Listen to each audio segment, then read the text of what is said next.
Baik, untuk video selanjutnya ini saya akan menjelaskan tentang difraksi sinar X.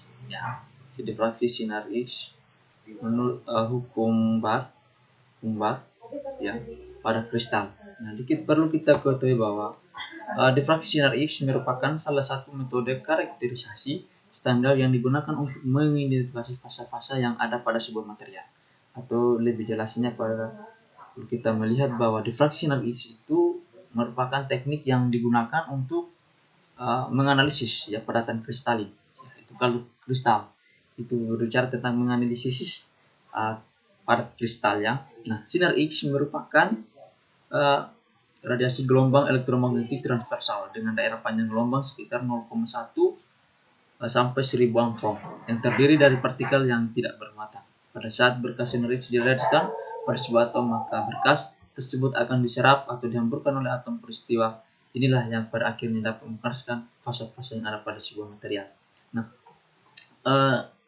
sinar X ini juga dia termasuk radiasi gelombang elektromagnetik dengan panjang gelombangnya seperti yang di ini 0,1 sampai 1000 angstrom ya, yang berada di antara panjang gelombang sinar ya, panjang gelombang sinar gamma, sinar ultraviolet.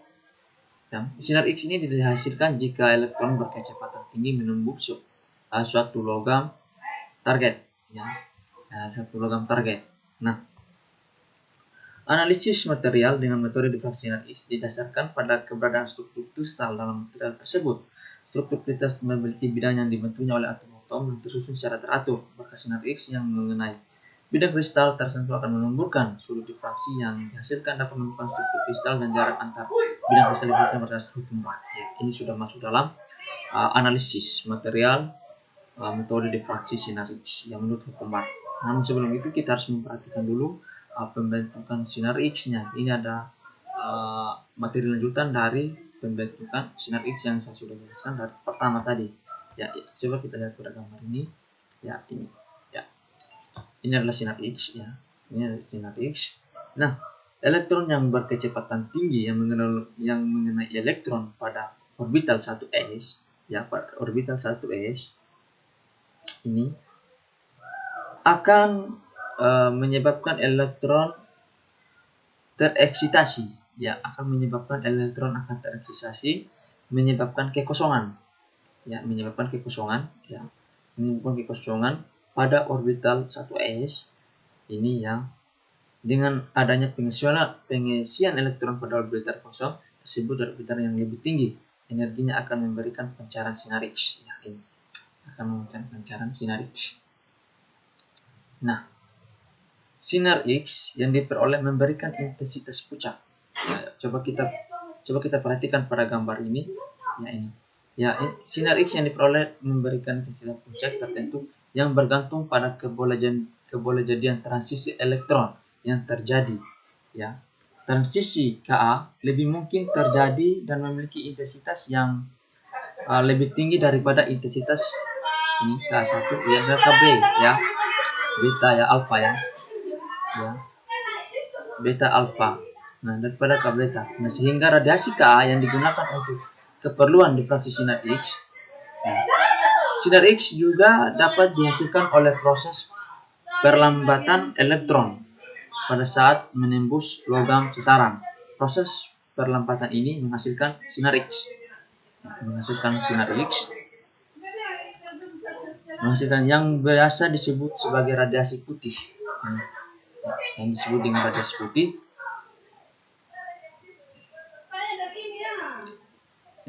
Yang radiasi putih ya, ini ya. Ini yang radiasi putih. Nah, kemudian ya teman-teman ya, hasil dan semua proses tadi untuk logam tertentu adalah spektrum ya, spektrum gas sinar X. Seperti yang ditunjukkan pada gambar ini, terdapat bentuk dasar yang terbentuk oleh radiasi putih dan puncak khas tajam yang bergantung pada kualitas transisi elektron.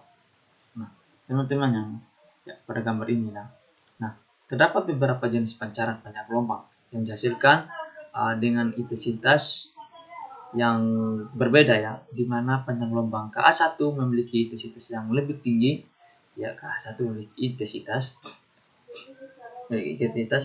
lebih tinggi, ya, lebih tinggi sehingga digunakan dalam difraksi sinar X. Ya. Nah, sinar X yang monokromatis sangat diperlukan dalam suatu eksperimen difraksi sinar X. Untuk tujuan itu salah satunya dapat digunakan filter. Ya. Oke, ini penjelasan mengenai sinar X yang monokromatis, ya. Dan secara selektif meneruskan panjang gelombang yang ingin digunakan. Untuk sinar X dari tabung tembaga biasanya digunakan tembaga nikel, ya. Ya, lembaran nikel sebagai filter. Nikel ini sangat efektif dalam meneruskan radiasi Cu, ya, CuKa, karena radiasi CuKa1, ya, CuKa, ya, karena radiasi CuK beta ini Cu, ya, radiasi Cu, karena radiasi Cu ini memiliki cukup, ya, karena radiasi CuK beta, ya, memiliki cukup energi untuk mengionisasi elektron 1s nikel. Ya, sedangkan radiasi CuKa tidak cukup untuk mengionisasi. Dengan demikian lembaran nikel tersebut akan mengabsorpsi semua panjang gelombang termasuk radiasi putih kecuali radiasi CuK. Ya. Nah, teman-teman, coba kita perhatikan lagi, ya. Ada ini. Ya. Kita akan masuk dalam ya, ini adalah gambar ini eksperimen yang dilakukan oleh Huckenberg. Kita ini. Nah, di sini saya akan menjelaskan Huckenberg. Lalu kita bahas suatu kristal memiliki susunan atom yang tersusun secara teratur dan berulang.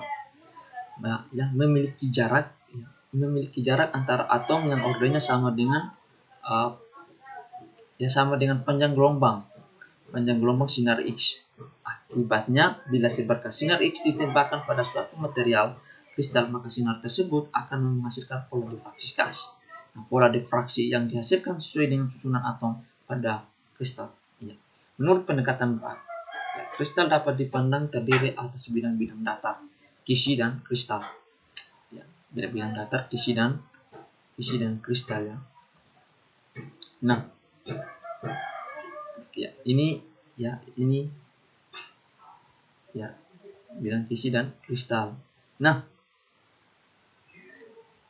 yang masing-masing berfungsi sebagai cermin semi transparan. Jika sinar X ditembakkan pada tumpukan bidang datar tersebut, maka beberapa akan dipantulkan oleh bidang tersebut.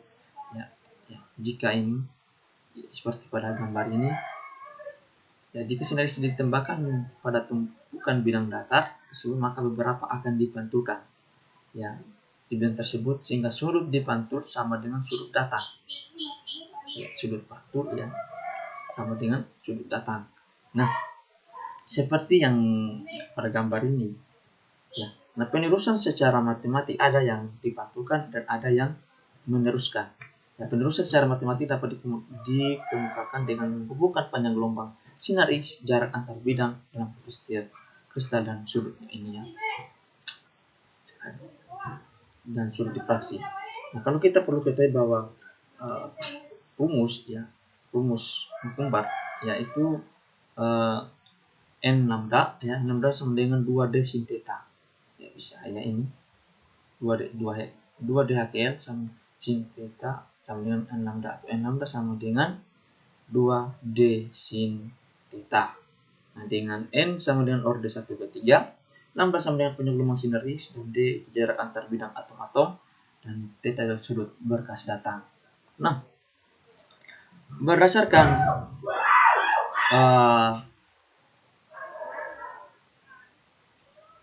ini, ya, panjang gelombang, ya. Nah, persamaan berat tersebut digunakan untuk menentukan parameter sel kristal. Ya. Persamaan ini menentukan sel kristal dengan menggunakan metode komputasi kristalografi. Nah, data intensitas digunakan untuk menentukan posisi-posisi atomnya. Nah, kemudian, ya, kalau kita melihat bahwa kalau kita ketahui itu kan sinar itu kan gelombang elektromagnetik, ya, gelombang. Nah, di sini, ya, kalau begini kan kayak di sini gelombang, maka di sini juga akan gelombangnya. Sebenarnya ini adalah, kita lebih jelasnya di sini gelombang, ya, gelombang. Ini gelombang. dan ada juga yang diteruskan.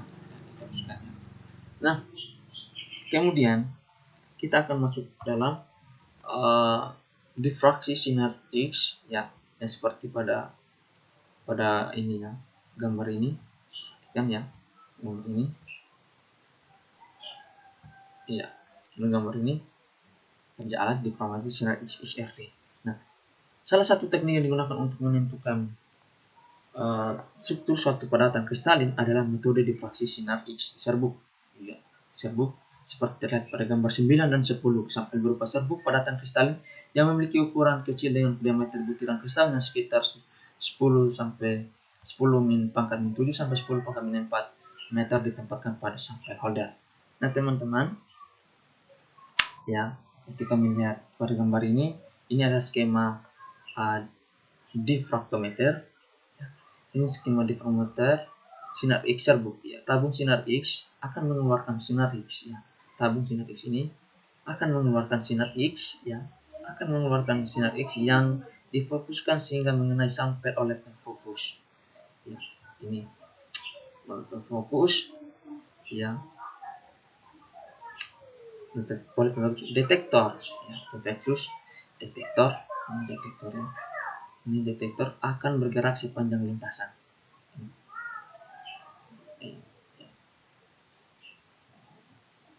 Akan bergerak sepanjang lintasan ya, untuk merekam pola difraksi sinar X. Untuk merekam pola difraksi sinar X. Pola difraksi yang dihasilkan berupa deretan puncak difraksi dengan intensitas relatif yang bervariasi sepanjang nilai 2pi tertentu. Ya, ini ya.